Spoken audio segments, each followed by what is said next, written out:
Hi, fourth grade. Okay, so we are going to continue reading our book, The Kidnapped Prince. We left Olaudah Equiano off when he was on a ship heading to somewhere where we don't know. We're going to find out this time around. And just bear with me because I'm going to kind of be jumping around to different chapters of the book. So if I lose my spot and I have to pick back up, just bear with me. All right, so chapter 7. Barbados, the auction. One day, the whites on board gave a great shout, and made many signs of joy to us. We did not know why, but as the vessel drew nearer, we plainly saw the island of Barbados and its harbor, and other ships of its different kinds and sizes. Soon we anchored among them off Bridgetown. Many merchants and planters came on board, though it was in the evening.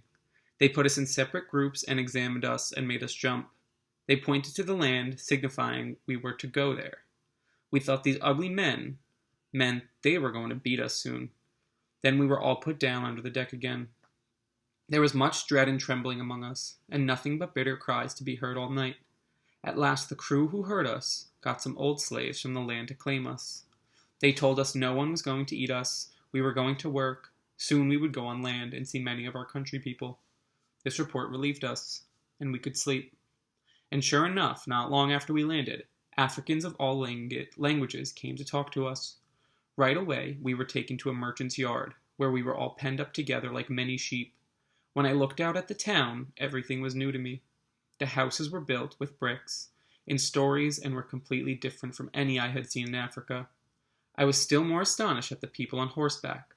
I thought it was more magic, but one of the slaves with me said that the horses were the same kind that they had in his country. We were not many days in the merchant's custody before we were sold, like this. Someone beat a drum, then all the buyers rushed at once into the yard where we were penned to choose the parcel of us that they liked best. They rushed from one group of us to another, with tremendous noise and eager faces, terrifying us all. 3 men who were sold were brothers. They were sold in different lots. I still remember how they cried when they were parted. Probably they never saw each other again. I didn't know it, but this happened all the time in slave sales. Parents lost their children, brothers lost their sisters, husbands lost their wives.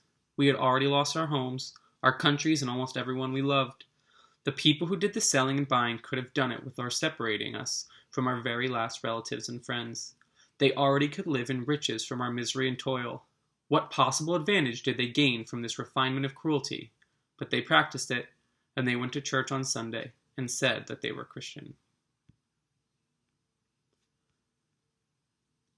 I had been miserable, forlorn, and dejected for some time, when the kind and unknown hand of God reached out to comfort me. A sea captain came to my master's house on business. His name was Michael Henry Pascal. Captain Pascal was a lieutenant in the Royal Navy, but he was commanding a trading ship, the Industrious Bee. When he was at my master's house, he saw me, and he liked me so well that he purchased me. He thought of giving me as a present to some of his friends in England. I think he paid 30 or 40 pounds sterling for me. After the sale, I was guided by an elderly black man and sent to the ship on horseback, a way of traveling that was very strange to me. Then I was carried on board a fine large ship, loaded with tobacco, just ready to sail for England. Everybody on board was very kind to me, not like any white people I had seen before. The crew gave me sails to lie on and plenty of good food. I started to think white people were not all the same. A few days after I was on board, we sailed to England. I had no idea where I was going or why, but by this time I could talk a little English. "Where are we going?" I asked. "We're going to carry you back to your own country," some of the people on the ship told me. This made me very happy. I rejoiced to hear we were going back to Africa. What wonders I would tell my family. But when we saw the English coast, I was undeceived. On board an earlier ship, I had been called Michael, but on the plantation they called me Jacob. Now on board the Industrious Bee, Captain Pascal named me Gustavus Vasa. I understood him a little, and told him I didn't like that name.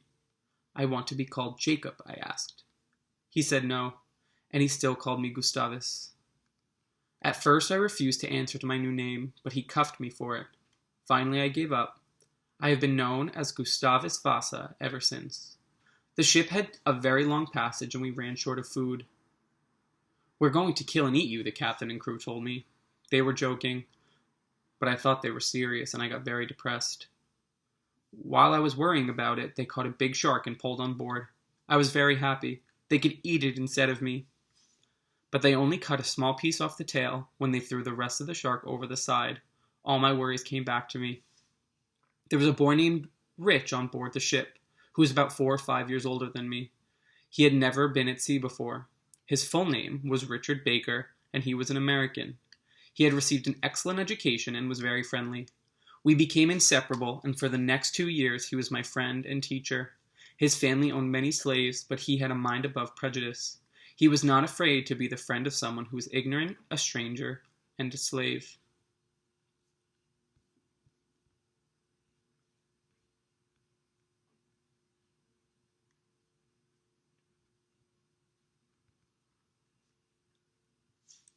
England. After 13 weeks, we reached the coast of England. Sure enough, as soon as the ship reached Falmouth, the captain went on shore and sent fresh provisions on board.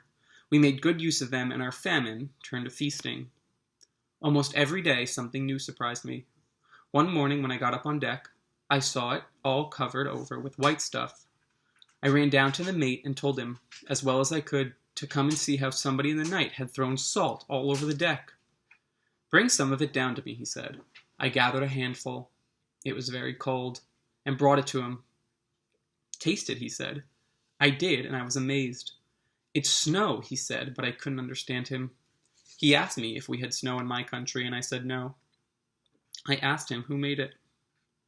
"A great man in the heavens called God," he said, but here again I couldn't understand him. After this, I went on land to Falmouth. I was amazed at the paved streets and the brick buildings. We went to church, and I was amazed at the service. I asked all about it, and they told me it was worshipping God who made us all and all things. I still couldn't understand anything, but my friend Rich tried to explain it to me. I liked this idea of God. I liked it that the white people didn't sell each other, as we Africans did. I thought that made them happier than us. I was astonished at the wisdom of the white people and all the things I saw, but I was amazed at their sacrificing or making offerings and their eating with unwashed hands and touching the dead. Also, I noticed the slenderness of the white women, which I did not like at first. I didn't think they were as pretty as our African women. It was very strange to me to see my master and Rich reading. I had a great curiosity to talk to the books as I thought they did. The books I thought would tell me all the things that had a beginning. When nobody was around, I would pick up a book and talk to it, and then put my ear to it. I hoped that it would answer me. I was very disappointed and surprised when it remained silent. It was near the beginning of spring, 1757, when I arrived in England. I was nearly 12 years old. My master lodged at the house of gentlemen in Falmouth. He had a little daughter about 6 or 7 years old. She liked me very much, so much that we ate together, and she had servants to wait on us. I was so well treated by this family that it often reminded me of my little African master, whose mother had bought me for 172 shells. After I had been in Falmouth a few days, I was sent on board a ship, but the little girl cried because she missed me. Nothing could calm her till I was sent for again. But I was scared when I went back to her house. I didn't know anything about English customs. It seems ridiculous now, but I was terribly worried that they would make me engaged to marry this young lady, and when my master asked me if I would stay there with her behind him, as he was going away with the ship, which had been loaded with cargo of tobacco, I cried immediately, and I said I would not leave him. So one night, he took me from the house by stealth and brought me back on board the ship again. We sailed to the island of Guernsey, where my master placed me on board and lodged with one of his mates, who had a wife and family there. My friend Rich stayed with us too. The mate had a little daughter, Mary, about 5 or 6 years old. Her mother was very kind to me. She taught me everything just the way she did her own child, and in every way she treated me just like her own child. She used to wash Mary's face and mine. When she washed Mary's face, it looked rosy, but when she washed mine, it didn't. I tried to see if I could make my face the same color as Mary's by washing it, but it was all in vain. I started to be embarrassed at the difference in our complexions. I stayed with this family until the summer of 1757. Then a great change came into my life. My master left his trading ship and returned to service in the Navy. He was appointed first lieutenant of His Majesty's ship, the Roebuck. He sent for Rich and me and his old mate. Right away, we all left Guernsey and set out for England to join the ship in the war against France. So, this war against France, a little bit, it says, in America, this war was called the French and Indian War. It was a fight between England and France about who should control Canada. The French, who were supported by their Indian allies, wanted Canada so they could make money from the fur trade. The English wanted it as a place where English people could live and farm.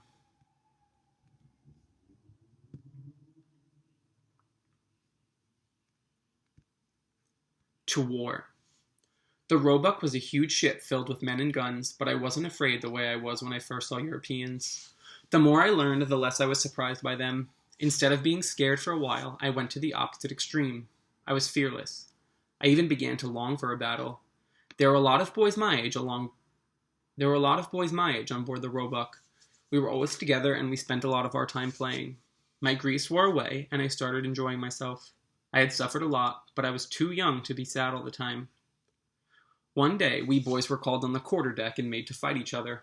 The sailors placed bets on who would win. This was the first time I ever fought with a white boy. He gave me a bloody nose, which I never had before. This made me fight desperately. I think more than an hour until we both were tired and the crew separated us. The Roebuck sailed to many places. We went to Holland twice, later went to Scotland, and from there the Orkney Islands, where there was hardly any night. We chased some French ships off the coast of France and took them captive without a fight. I learned many of the maneuvers of the ship, and several times I fired the guns. When we got back to England, Rich and I and my master stayed with his cousins in London, Mr. Guerin and his two sisters, the Miss Guerins. These two sisters were very good to me. I wanted to see everything in London, but from the winter cold and the damp, my feet got inflamed and infected. For several months I couldn't even stand up. Captain Pascal sent me to the hospital St. George, where I got even sicker. My leg was infected, and several times the doctors wanted to cut it off, but they were afraid the infection would spread and kill me. But I wouldn't let them cut my leg off. I told them I would rather die than lose it. Thank God I recovered without an operation. Then, just when I was ready to leave the hospital, I got smallpox. I felt very unlucky, but I soon got better and went to join my master and Rich on another ship, a 50-gun man of war, the Preston. Very soon, my master was promoted to lieutenant of a very big ship, the Royal George. Rich was going to stay on the Preston and sail to Turkey. I had to decide whether to stay with Rich or change ships with my master. My master wanted me to stay on the Preston, where I could learn to play the French horn, but I told him that if he left me behind, it would break my heart. Finally, he agreed to take me with him. Soon, Rich and I hugged each other and said our goodbyes. We didn't know it was for the last time. The Royal ship was the largest ship I'd ever seen. The Royal George was the largest ship I'd ever seen, with large brass guns. While we were in port, there were men, women, and children on it, and in shops and stalls for every kind of goods, and people shouting out their wares around, just like the ship was a town. To me it seemed like a little world where once again I had no friend, because I had left my dear companion, Rich. Soon we made another change. The whole crew of the Royal George transferred to the Namur, the ship of the Vice Admiral Boscawen. My master was promoted to be 6th lieutenant on the Namur, which soon joined an enormous fleet of men of war headed for Canada.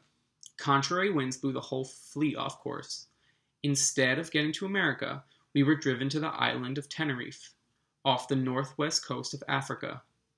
But when the weather changed, we set off again. It wasn't long before we got into harbor in Canada at St. George and Halifax, where we had lots of fish to eat and fresh provisions. Other men of war joined us, and transport ships with soldiers. When our fleet had grown to an enormous size, we all sailed to Cape Breton. The head of all English land forces, General Wolfe, was on board our ship. He was friendly to all the men, and they loved him. He often paid attention to me and other boys too. When we got to Cape Breton in the summer of 1758, where we had to land the English soldiers to attack the French town of Louisbourg, my master was one of the lieutenants who superintended the landing. The French knew we were coming and they were ready for us, dug into trenches on the shore. Just as one of our lieutenants gave word of command, a French musket ball went through his open mouth and came out his cheek. Many soldiers were killed on both sides. The French fought us for a very long time, but at last they were driven from their positions. All our soldiers landed and chased them. That day I held my hand.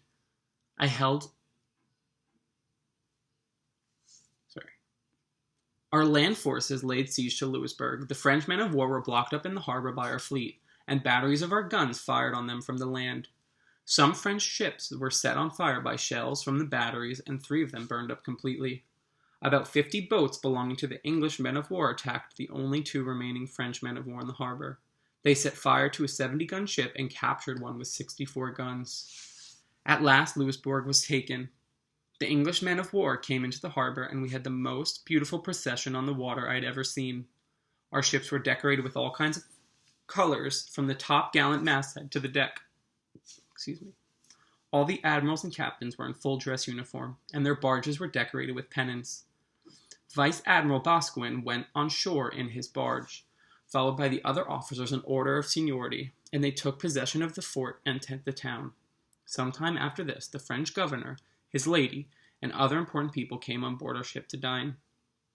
After the battle and the celebration, I had a lot of free time, and I often went on shore. As soon as everything was settled, we sailed with Admiral Boscawen and part of the fleet to England. It was winter of 1758 when we neared the English coast. One evening at dusk, we were looking for land when we saw 7 large men of war standing offshore. Within 40 minutes, we got close enough to hail them. "They're English," several people said, and even began to name the ships. In a few minutes, both fleets were mingled, and the admiral ordered us to hoist his flags. At that instant, the other ships hoisted French flags, fired on us broadside, and split our mainsail. We were completely confused and taken by surprise. The wind was high and the sea was rough, and not a single one of our guns was ready to be fired. Luckily, the 2 English ships behind us managed to give the French a broadside as they passed. Immediately, we tossed a lot of things overboard and got our ship ready for fighting. About 10 at night, we had a new mainsail bent.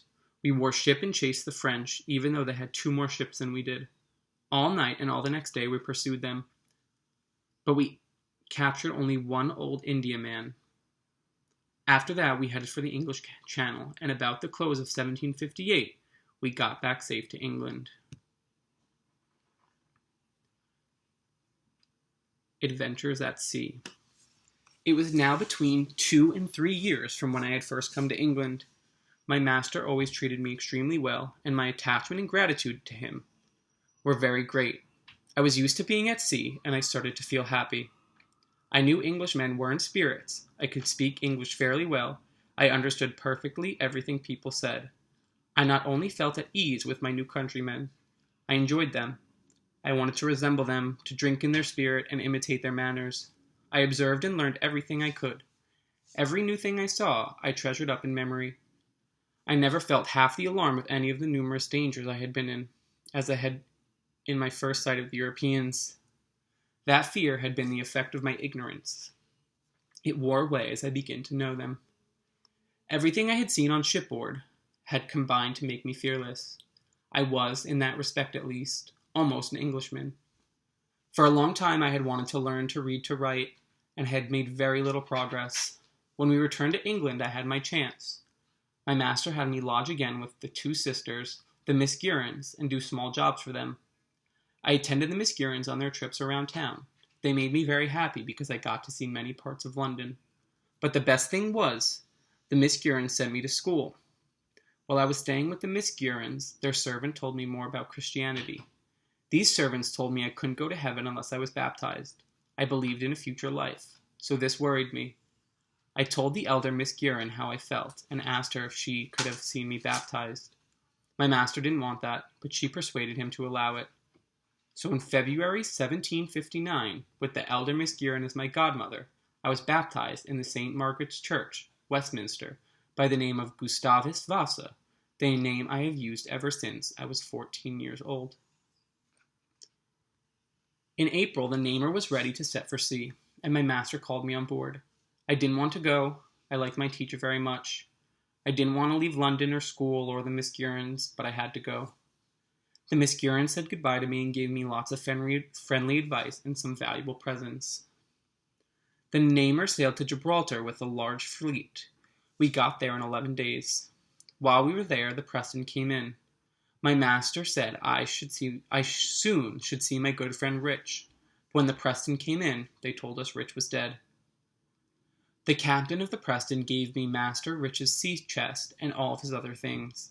My master gave them to me. I regarded them as a memorial of my friend who I loved and grieved for like a brother. We left Gibraltar and went to Barcelona for provisions. My master, who could speak Spanish and many other languages, was sent on shore to negotiate for provisions. He and I and some other English officers stayed on shore, in tents pitched along the bay. Many Spanish officers used to come visit my master to talk to him. I didn't know how to ride a horse, so sometimes they would tie me on one so I couldn't fall off, and then send the horse out to a full gallop, just for fun of watching me try to ride. We went back to sea, then fought again off the coast of France. Then, while we were in Gibraltar taking on provisions, about 7 o'clock one night, we got signals from frigates. The French fleet was sighted. Immediately we bent our sails in tremendous hurry and noise and confusion. Some of our ships went out without their boats. Some went out with 2 captains on board, some with none. All of us were sailing in the dark. We sailed all night, and by daylight we saw the sails of 7 ships in the distance. About 4 in the afternoon, we caught up with them. We passed by a whole fleet to attack the 84-gun Ocean, the ship of the commander of the fleet.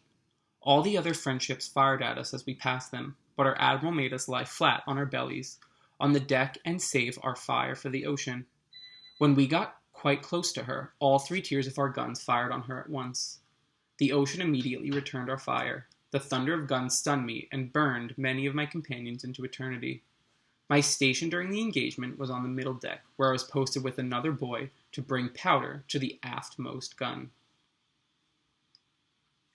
At this station, my gunmate and I had a great rest for more than half an hour of blowing up the ship. When we took the cartridges out of the box, the bottoms of many of the cartridges were rotten.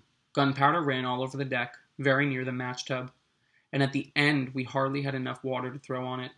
Also, we were very much exposed to the enemy's shots. We had run nearly the whole length of the ship to bring powder to the guns. I expected every minute to be my last, especially when I saw our men fall so thick about me. At first, I thought it would be bitter not to go for the powder until the Frenchmen fired. Then, while they were reloading, I could safely go and come with my powder.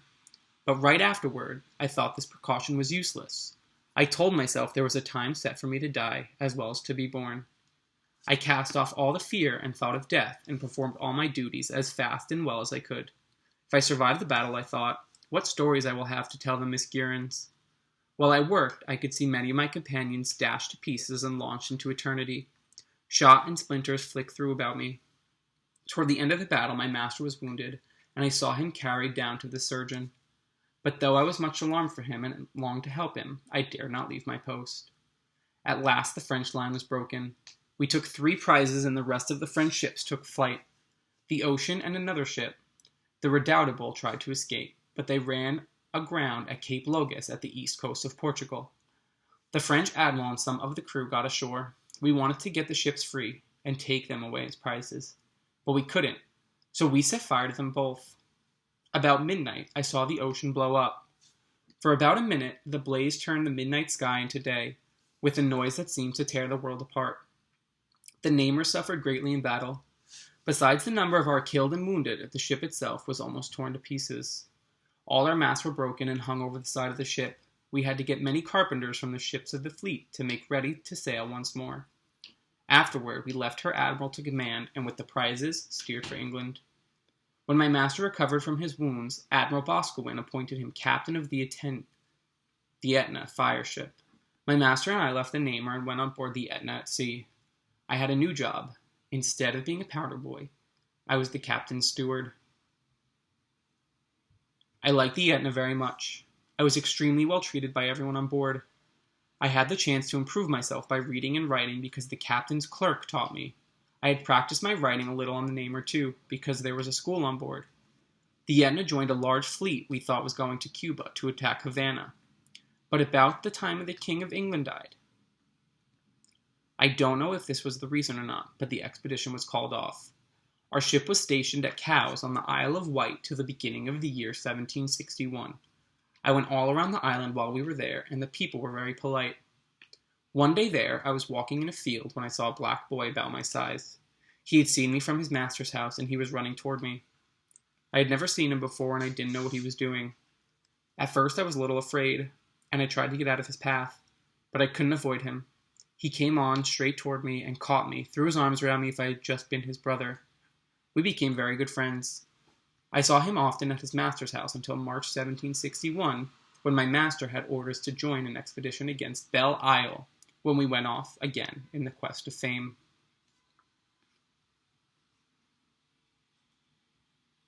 Okay. So, a lot's been happening with our character. We've seen a big change from what we read yesterday to what happened today. So think about how the character was feeling when we were reading yesterday, and think about what we read today, and make a comparison between them. What changed with our character? What happened that made him change? So we're going to continue this book tomorrow. Comment below the changes that this character went through from yesterday and today, and why you think his vision on life has changed. Bye, 4th grade.